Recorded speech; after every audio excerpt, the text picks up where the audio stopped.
It's like, what were you doing with my drapes? The drapes that were hanging in the apartment. I never got the answer to that. Hi, this is Kari from Sky Properties, and today we're talking about end of month reports. Hi, this is Kari from Sky Properties, and we do what's called an EOM report every month. It's an end of month report for owners that we break down into several categories. Usually we try to figure out what the owner's interested in, and then we base it off of what they want. Yeah, so it starts with what's vacant and what's currently vacant, what's going to be vacant, and what's been rented. So that's the beginning of our report, because that, of course, ties into our income, and without income, it's hard to have expenses.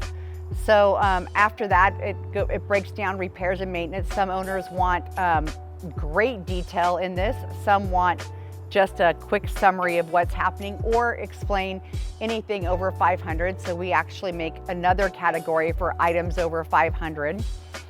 It depends on what information you want to give to what owner, and that information should be talked about when you begin managing a property so that you know what's relevant and not relevant. Yeah, originally I started doing these reports because I had a client that really wanted to know what was happening before it hit his financials. So they wanted to know what's coming at me before it actually hits the pocketbook so they can plan better. And it makes perfect sense to be able to tell an owner what's upcoming before, if we know about it.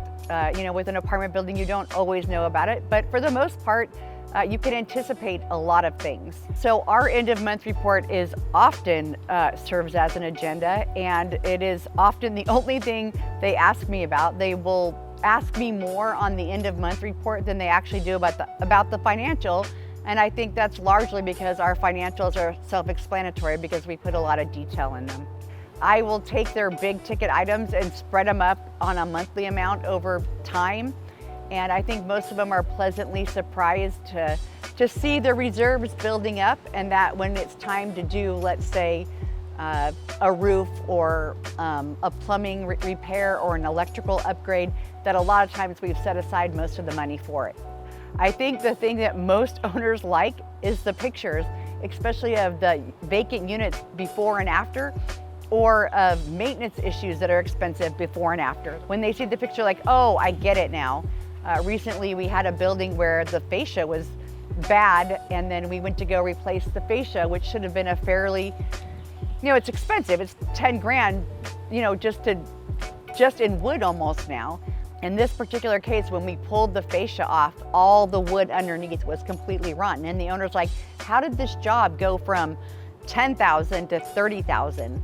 And when you see the pictures, it's easy to see why. A picture's worth 1,000 words, and in our case, maybe $1,000.